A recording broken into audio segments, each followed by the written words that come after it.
Hey everyone, and welcome to today's amazing interview.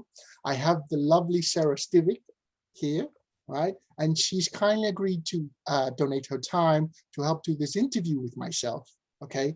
To help other people that are looking for jobs, right? And just to give you a little bit of a warm up on Sara, and thank you first off, Sara, for coming to join me and accepting to do this interview with me, okay? So Sara Stevick here is amazing, right? As a former school teacher, she's now in instructional design for a major financial institution, right? So she's made the jump to the other side of what she's wanted to do it, right? And if you see that big smile in her, ladies and gentlemen, she loves what she does. So Sara, before I stop rambling, how are you? And thank you very much for joining us today. Well, thanks for having me, James. I'm doing really well. And like you said, I have made the transition from teaching into, thank you. I'm now a senior instructional designer for a major financial institution. And I do love it. There's so many reasons that I could just rattle off as why, but yeah, I'm doing great. Thanks for having me. I'm excited to be here. Love it, love it. And obviously, before we press the record button, we talked about some of your side passions of what you do outside of your job. Can you give us a bit of information of that as well, please, Sara? Sure. So before I get into that, I'd like to really emphasize the point that now I actually have time to follow some external passions other than just teaching all day, every day, and having my whole life really being wrapped up around the school year. So with all that extra time, I started a volunteer initiative called Teaching a Path to L&D. You can check us out at www.teachlearndev.org. And we offer a whole bunch of free resources to teachers looking to get into learning and development, all the way from free webinars to free mentoring services. We have a job board. We have a free events calendar. Wow. I mean, we just, and we're just keep growing because we want to make sure that we provide a community, a safe place. We have a great LinkedIn group, awesome Slack channel. So lots of ways for people who want to make the switch out of teaching and into learning and development, and to do that for free. Wow, amazing, amazing, right? And thank goodness you have all that free time to help other people that are going through the change that you once did. Okay. Not so much free time anymore, though. Yeah, I'm sure. It's a booming side gig, I tell you what. Yes, indeed. Yes, indeed. So, Sara, obviously, I'm curious because, you told me that you went from a teacher into the corporate world, okay? And could you share with us a little bit about your motivations to give up something, that you obviously did for a while, and I'm assuming you loved? I did. Yes, I did love teaching. I loved my students. I loved seeing the aha moments and making a difference and really having impact on community and on the future generation. I loved that. I taught for 9 years. I was in deaf education for 5 and general education for 4. And honestly, during that time, there were some big shifts in how teachers were really addressed and respected. And it just seemed that the emphasis on what teachers were able to provide, they would ask for teachers' opinions, professional opinions based on all of the professional development we went through and research and experience. And when that recommendation was given, if it didn't quite align with what parents or students or community wanted to hear, there was a lot of backlash. And unfortunately, admins only had so much power to push back. And so sometimes their hands are tied as well. And so that was a big part of it. Another large part was I accepted a teaching position that I probably should not have accepted. Gotcha. And I went through some medical things and I was out actually for 4 months. And when I came back, I had a bone graft done. And so unfortunately, the situation that I was in had high risk of having my arm hit, which could have caused bone graft to fail. Yeah. So I did something I never thought I'd do, and I left in the middle of a teaching contract. And I was so afraid of that because Wow, they threatened, we're going to take your licensure, we're going to fine you, all this stuff. goodness. You know, you hear that as a teacher. That's what Yeah, they say. They write it into your contract, but that never happened.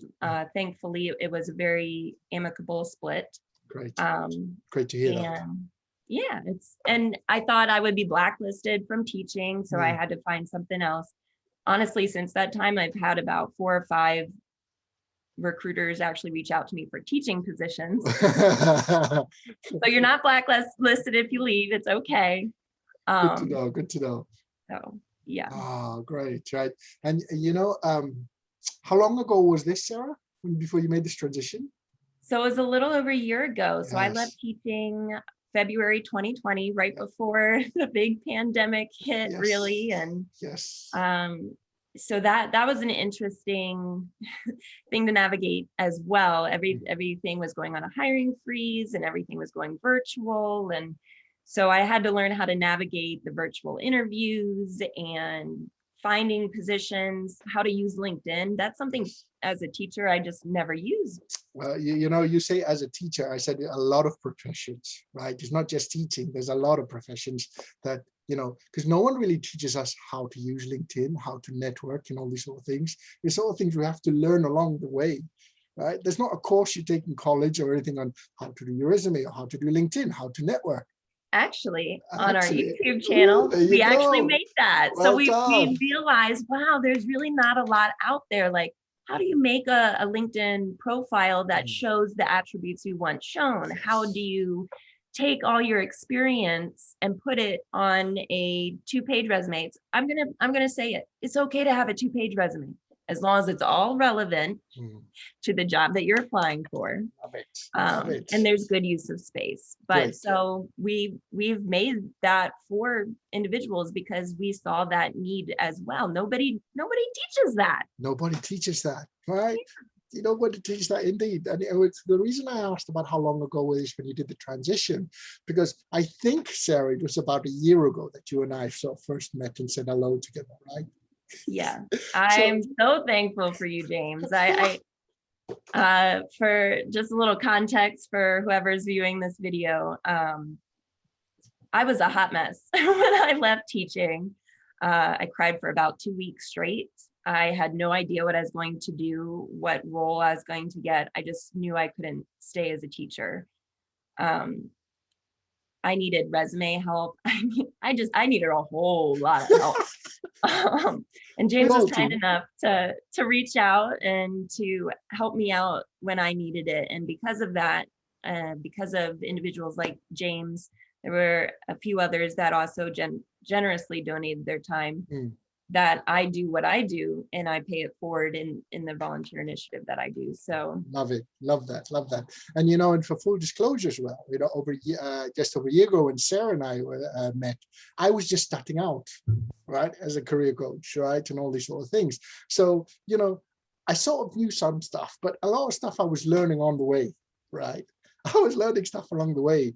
And, I valued Sarah's feedback because she's a teacher and she's done instruction before, and that's why she's an instructional designer, obviously, right?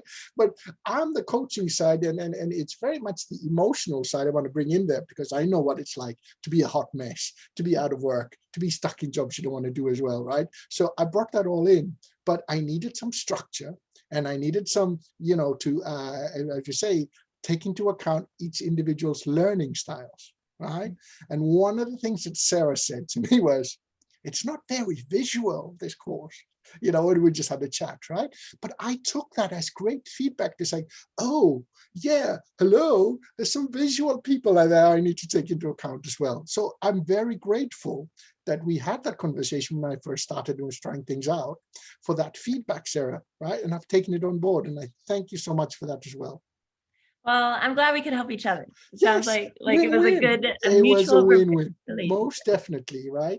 And before we let you go, I asked my group and the people that I help and work with about some questions for you. So if you don't mind, I've got a couple of questions I've got here that I want to ask you some questions specifically for teachers looking to move into instructional design.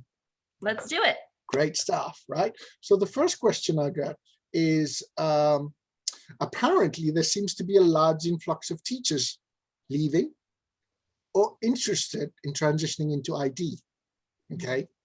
So the question was, how do you think you should stand out in your resume, portfolio, and or interview?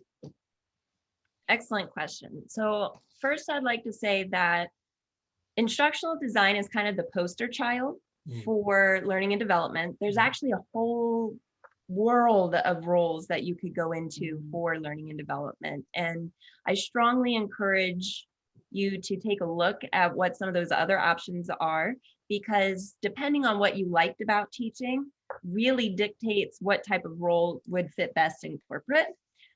So for myself, I loved creating things. I like to tinker and use different tools. And so this role really matched me.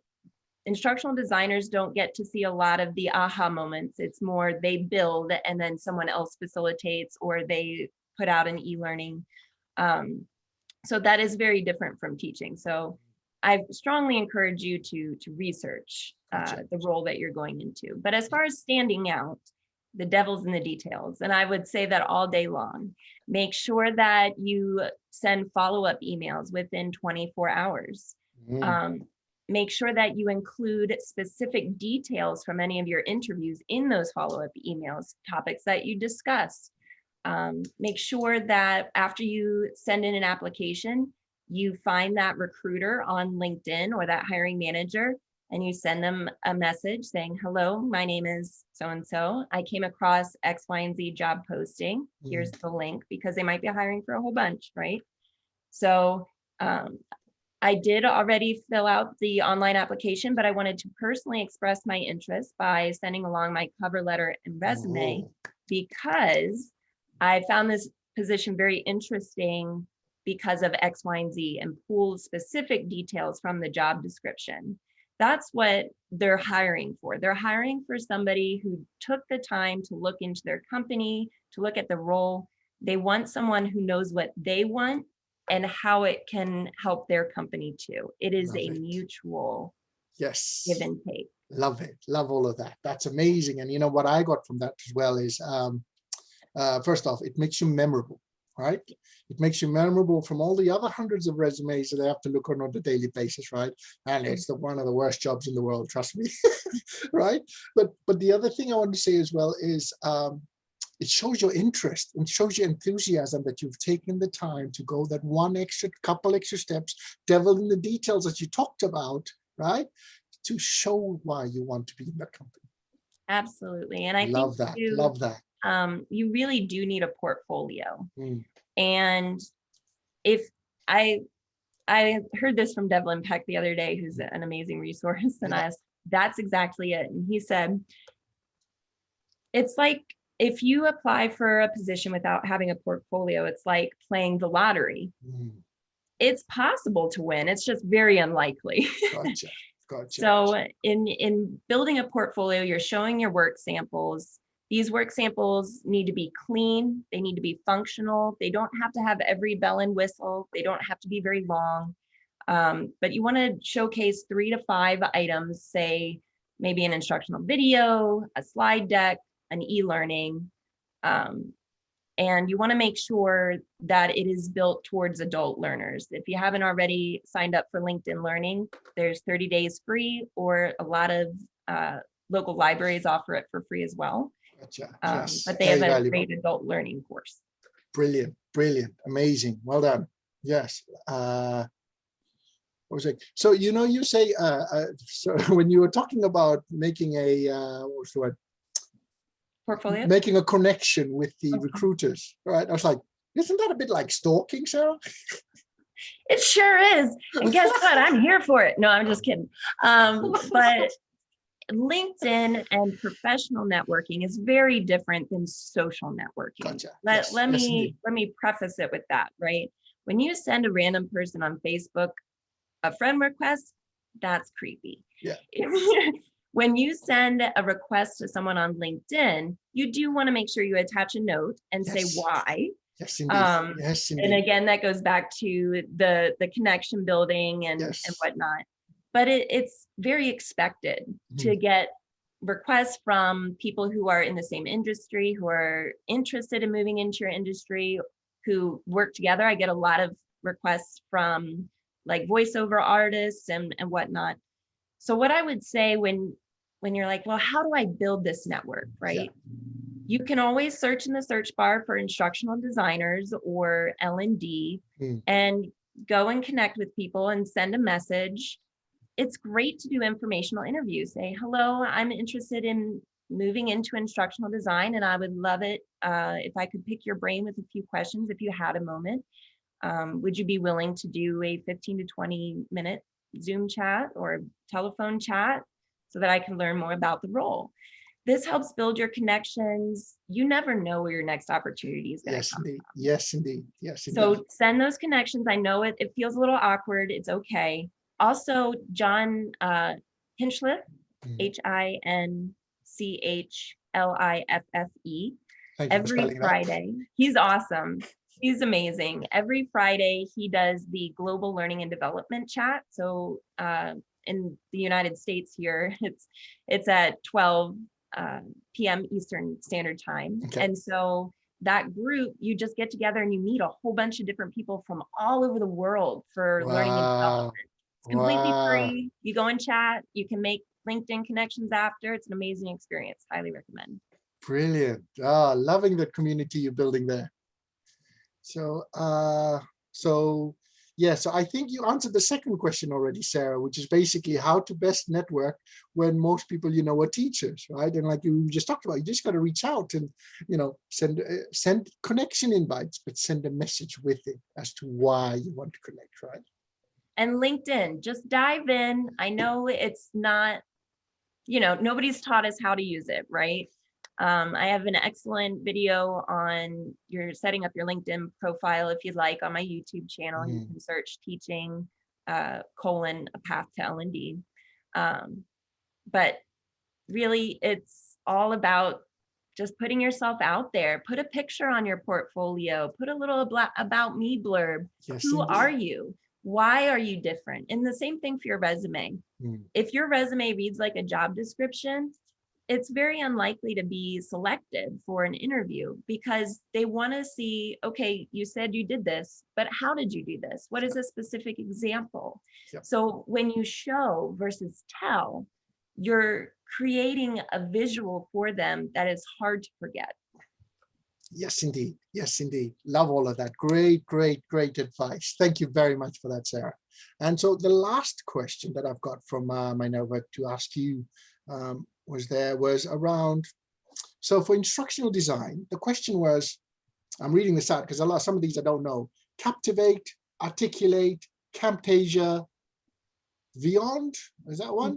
That's one. Yeah. Powtoon, Canva, Adobe XD. Some of them I do know, some of them don't, right? Are they all essential for ID? And what level of experience or expertise do you think is needed for the different types of jobs that people want to apply for? That's an excellent question. So that list that you just gave is essentially a whole bunch of different types of authoring tools. Gotcha. As an instructional designer, when you make instructional videos or e-learnings or slide decks, you have to make them in a program, right? Yep. And so those programs that you just listed are examples of such programs. I will say right now, industry standard, you need to know either Articulate Storyline 360, which comes with a 2-month free trial. Highly recommend it because its user interface is very similar to PowerPoint. Okay. Or Adobe Captivate. Adobe Captivate, if you're not familiar with like Photoshop and Illustrator and how those work, it's going to be a very steep learning curve. Right. And that's why I typically recommend Articulate Storyline 360. You need to know one or the other, and you need to know them well enough to create an e-learning course. Yes. In the same amount of time that an entry-level instructional designer would be able to create that course. So I would say within a week to 3 weeks, depending on the length. Gotcha.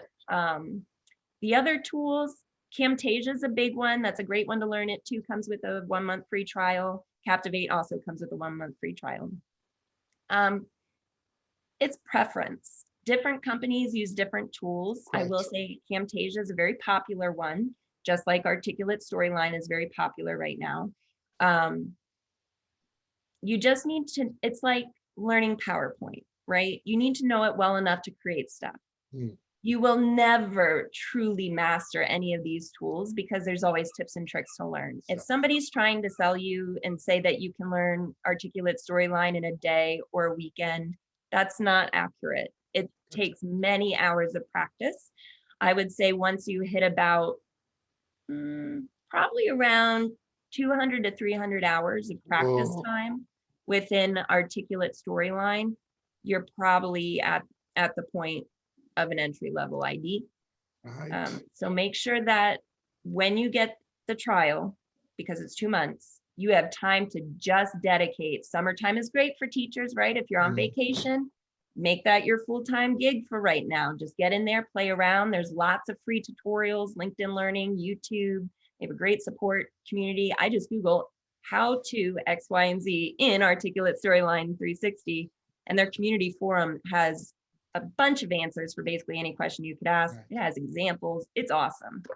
Wow, amazing, right? So, you know, what I got from it, there's so much valuable information, and, you know, all the links and everything that you got there, Sarah, when we're putting it in the comments as well, when this obviously goes out. But for, you know, when you tell me 200, 300 hours on one particular piece of software, you better love what you're doing, right? Oh, it's fun. It's like a puzzle because you have to figure out. So are you familiar with geometry proofs? Where if this, then this, but only if this happens, right? Right. That's how these programs work. And it's essentially canned coding for you. But it's a lot of fun. I wish I knew about it as a teacher because I could have made really cool things. But that goes back to that whole recommendation. If you like technology, if you like to make things, if you like to spend hours just making a perfect e-learning, instructional designs for you. If you're more along the lines of you like to develop the entire learning program and find facilitators and coach, that might be more of a learning consultant role, or a, you know, project manager or a product manager, or a learning manager, content manager. That's more that side of it. So that's why I say it's really important. I recommend this to all teachers just starting out on their journey. Make a list. List out in general, what are the things that you like about teaching? Okay, I like to make stuff. I like technology. And then I don't want to continue doing this list. Yes, indeed, because it's important to know what you don't want to do as well, isn't it? Right? We're very good at, or sometimes people just make what they don't want to do list and don't have the other I want to do list sort of thing as well. Yes, aim to have the equal amount of items. And then when you reach out to these individuals on LinkedIn, you set up these informal interviews, ask them, is this part of your daily? Would I ever have that? How much do you do these things? And that way you can get a feel for the role. The other thing I would really strongly recommend, stay away from the generic resume. If you have like you say your name, Sara Stevick, and then along the bottom you say educator / instructional designer / educational consultant / administrative assistant / you know, everything neuroscientist, people are going to be like, this person has no idea what they want. Even if you're completely qualified for all of those, you need to have separate resumes for each one. Yes, indeed. Because that again is expressing your interest. It's showing your enthusiasm for that role. They don't want somebody to say, well, I'm this, but I could fit into that. They want someone to say, I have all this, yes, but what I'm passionate about is this. Yes, indeed. Yes. Love it. Music to my ears. Keep preaching, Sarah, right? And you know, one of the things that I say to people, I think as well, it's also a sign of confidence, right? Because what I see a lot in humans is when we don't know what the hiring manager is looking for, we try to over-deliver and give them everything, right? And by trying to give them everything that we do, right? And we got, you're more than just an instructional designer, and you have so many other passions and interests and all these other things. But if we're giving things that are not relevant for the role, it's just making it more complicated and more, They have to weed through it to find what they you're want. making them work. You're making That's them why work. you really should have a master resume that lists out each role with every single thing that you did in that role. And you have that. It never goes out to anyone. Yeah. When you read a job description, you look at your list and you're like, oh, this matches that one. And you put them in the same exact order that they're listed in the job description. Because if a recruiter or a hiring manager is looking at that, you're checking the boxes, and guess what? They'll keep reading, because most recruiters or hiring managers, they give it about 30 seconds. If they don't find what they're looking for, bye. Right? Exactly. Yes, because it gets busier, in the middle of the pandemic and everything. I know things are slowly open up, touch wood, he says, and things are slowly trying to get back to normal. But that just means there's even more people applying for that one role or two roles, right? So it's everybody's busy. Yep. So you got to make it as easy as you can for them, but you want to make it easy for yourself too, right? Indeed. So have that master resume. Don't recreate from scratch every time. Just pull it into the main parts. The other part of that is teachers. If you've had multiple roles, you're going to be saying the same thing again and again and again with maybe one or two variants, right? They're not going to be looking for those variants. If they see a repeat bullet, they're going to assume everything below it's repeat, and they're going to stop reading. So here's how you conquer that. You have your work section, your work experience, where you just list out your work experience. And then below that, you have a cumulative key achievement section. And that way, you're only talking about each thing one time, and everything is relevant. That's what I recommend. Love it. Love all those amazing bombs in there. And people, if you watch it, make sure you're taking notes, and we'll watch it again if you need to, because there's a lot of amazing information sharing with you today to help teachers transition to either instructional design or any other learning type roles or learning development type roles that you want to get to. But as Sarah says, based on what you prefer, right? Not just follow the crowd, but what is it that you enjoy and you like? And because that smile, as Sarah sees there, is someone that's passionate about what they do, right? It's passionate about what they do, and that's what we're looking for to go with that, And Sarah, first up, I just want to say thank you again. Thank you again for your time. Such an amazing thing, and I wish you all the best in, with the career and with the foundation that you put together to help other teachers as well, right? The last and final question I want to speak about is, from your story and what's happened, my question to you is, do you think you would have done this transition if you didn't have that medical condition at that time? Life's funny. Many times, in order to push us into a place where we're willing to be uncomfortable, takes a major life event. Many individuals that I have talked with since starting the volunteer initiative, and I've talked to hundreds, many of them have reached a breaking point where they have had a traumatic experience. I would have eventually, but teachers have this altruistic need to give. We like the servant life, and we give until there's nothing left, and then there's just a shell, and there's no confidence in that shell. We don't know who we are, honestly, because all we've been has been a teacher. We've been trying to live up to society's expectations, and they just keep piling on more and more and more. So what I would say is, you're not alone. You have so many people out there who support you and who are rooting for you. It's gonna be hard. It's not an easy lateral transition. You do have to upskill. You have to fill in your knowledge gaps. You have to learn new tools. Graphic design component is really big, but you can do it. you can do anything that you set your mind to. Most of us Yes, decided indeed. we wanted to be Yes, indeed. teachers when we were 16 years old or 18. And that's a kid. You don't have a life sentence because you decided something when you were a kid.